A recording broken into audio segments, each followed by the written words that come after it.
What's your name? Where you from? My name is Emil Exo and I'm studying in Stanford International School HSR. I'm coming from Bangalore. Okay. So this project is based on the topic of atmospheric refraction. Atmospheric refraction is the process of refraction that occurs through different layers of the Earth's atmosphere, and the project given in question is about twinkling of stars.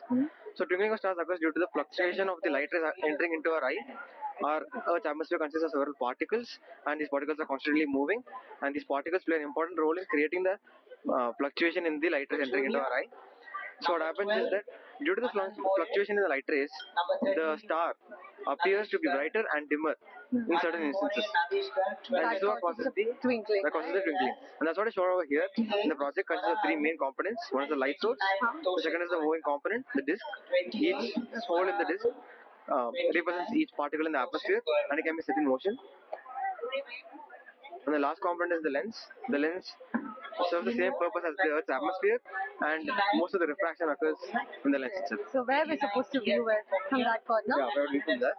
And it has a long range and it only works in the night because Okay, because of the lights and all. Yeah. So that's the entire project. Okay, thank you.